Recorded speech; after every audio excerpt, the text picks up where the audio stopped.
Olá, meus irmãos, que a paz do Mestre Jesus esteja em nossos corações. Vamos continuar o estudo do Livro dos Médiuns, a partir do capítulo 7, item 124, bicorporeidade. Vamos lá? Concebe-se que o corpo possa tomar uma outra aparência de maior ou menor dimensão, mas como poderia tomar uma dimensão menor? A de uma criança, como acabamos de dizer? Nesse caso, o corpo real não deveria ultrapassar os limites do corpo aparente? Também não dissemos que o fato se tenha produzido. Apenas quisemos mostrar, em nos reportando à teoria do peso específico, que o peso aparente teria podido diminuir.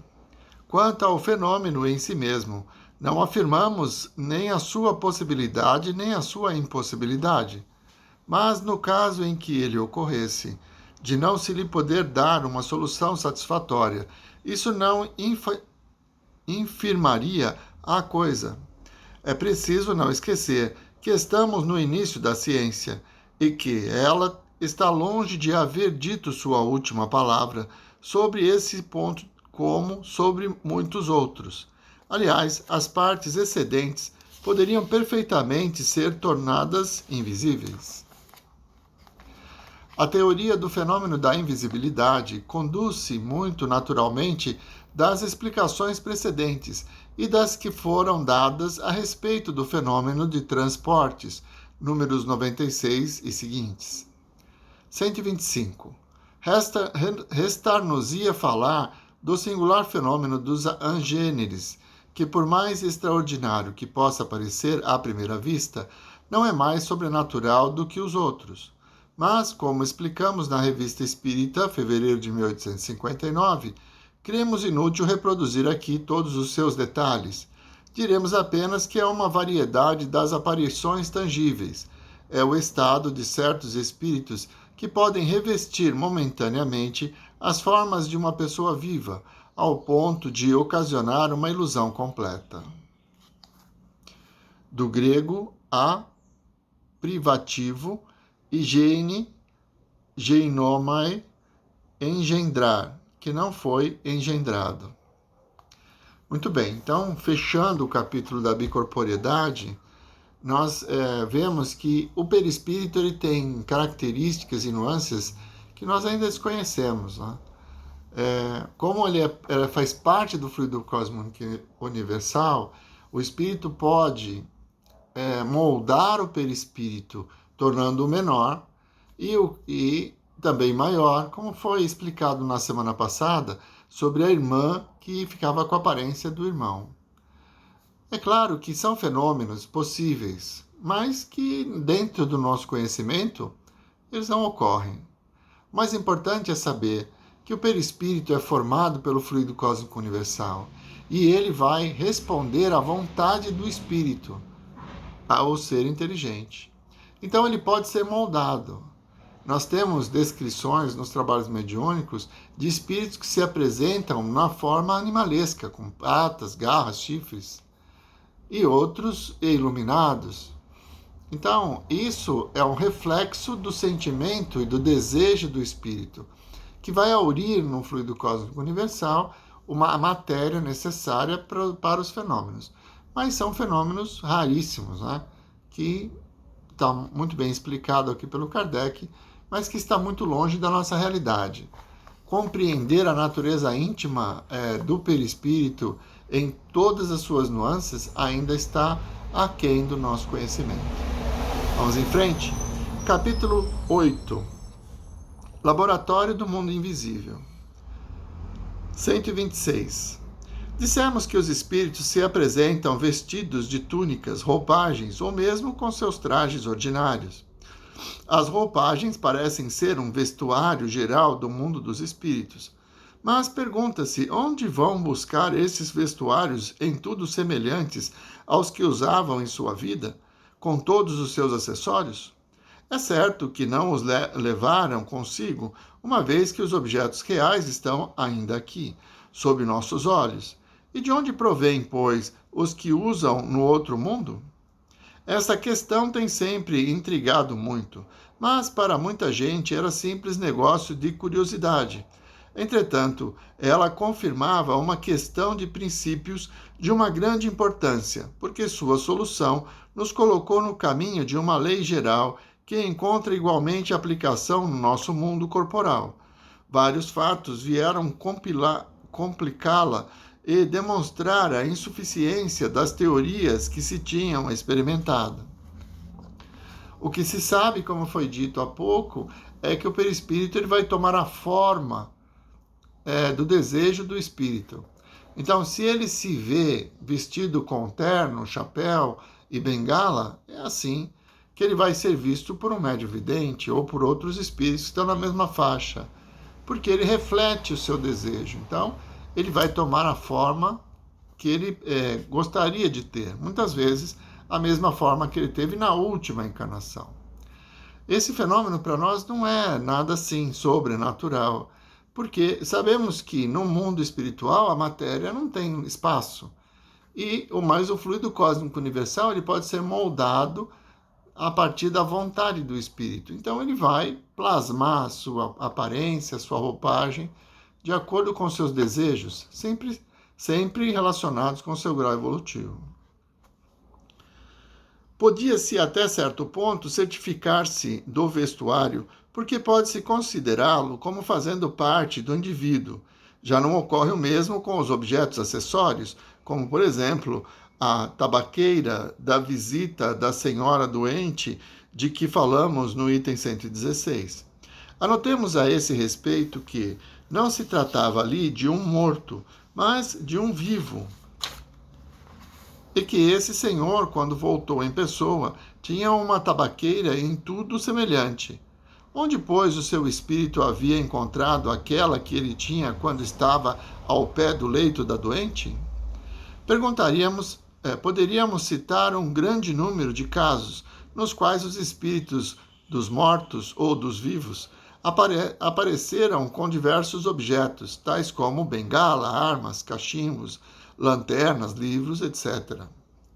Veio-nos então um pensamento: de que os corpos inertes poderiam ter seus análogos etéreos no mundo invisível, que a matéria condensada que forma os objetos poderia ter uma parte quintessenciada escapando aos nossos sentidos. Essa teoria não era desprovida de verossimilhança, mas era insuficiente para explicar todos os fatos, sobretudo um, que parecia dever frustrar todas as interpretações.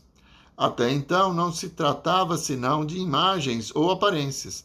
Vimos bem que o perispírito pode adquirir as propriedades da matéria e tornar-se tangível, mas essa tangibilidade não é senão momentânea, e o corpo sólido se desvanece igual a uma sombra.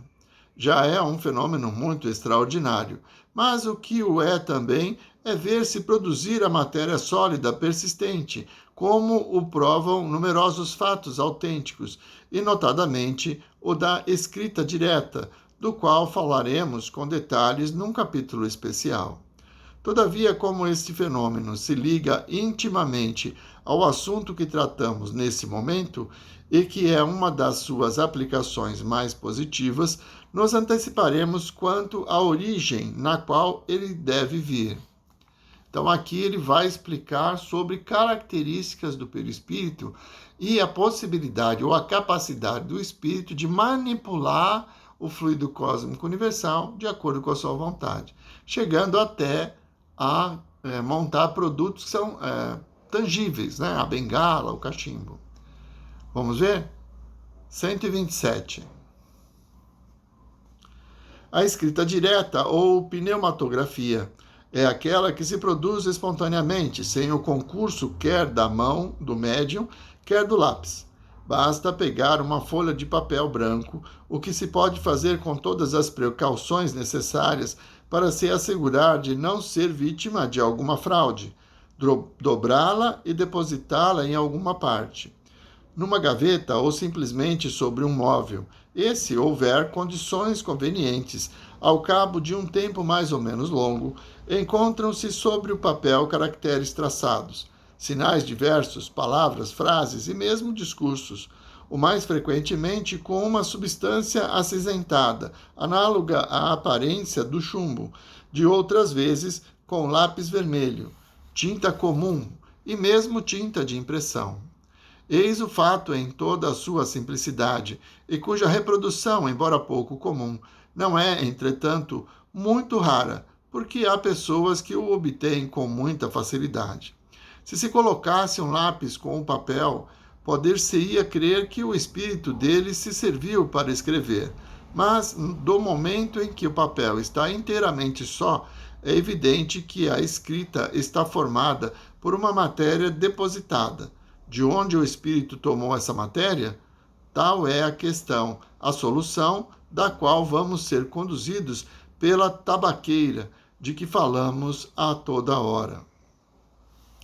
Muito bem, escrita direta. Escrita direta é um fenômeno que só ocorre na presença de um médium de efeito físico e ela vai acontecer como foi descrito aqui. Você coloca uma folha em branco numa gaveta, por exemplo, e depois de um certo tempo de concentração da presença do médium e até da intenção das pessoas de vivenciar o fenômeno, se abre a gaveta e o papel tem uma mensagem escrita lá. Não tinha caneta, não tinha lápis, não tinha nada, só o papel. Então, essa é uma das provas de que o espírito, pela sua vontade, consegue manipular o fluido cósmico universal, tornando-o tinta para escrever, até de uma forma gráfica, né, como ele descreve. Esse é o fenômeno da escrita direta. Mas para que isso ocorra, como eu já disse, é preciso que tenha um médium de efeito físico, porque o espírito por si só não consegue manipular o fluido cósmico nesse nível. Ele não vai conseguir mexer com a matéria, ele precisa do médium. São fluidos combinados que geram o fenômeno. Tá? A interferência do espírito desencarnado na matéria, ela não pode ocorrer. Ele precisa, então, do fluido animalizado, que só um médium de efeitos físicos pode fornecer. Eu acredito que ele vai continuar nesse tema e a semana que vem nós vamos aprofundar um pouco mais esse fenômeno. Mas é o que eu disse, o papel, numa reunião, num momento de concentração, é colocado numa gaveta e após as horas ou o tempo necessário dessa reunião, desse momento de concentração, o papel é retirado da gaveta e ele traz escritas, ele traz até discursos, como ele mesmo disse. Muito bem. A semana que vem continuamos no mesmo tema, a partir do item 128. Vamos à prece? Amigo Jesus, Mestre incomparável, mais uma vez, Senhor, nos reunimos em vosso nome para tentar compreender um pouco mais sobre essa natureza invisível da qual viemos, para a qual retornaremos, para que essa compreensão nos auxilie a perceber melhor a misericórdia do Pai nos fenômenos que nos cercam. Que as vossas bênçãos se derramem sobre todos nós. Muito obrigado, Senhor. Muito obrigado, meus irmãos. Boa semana a todos.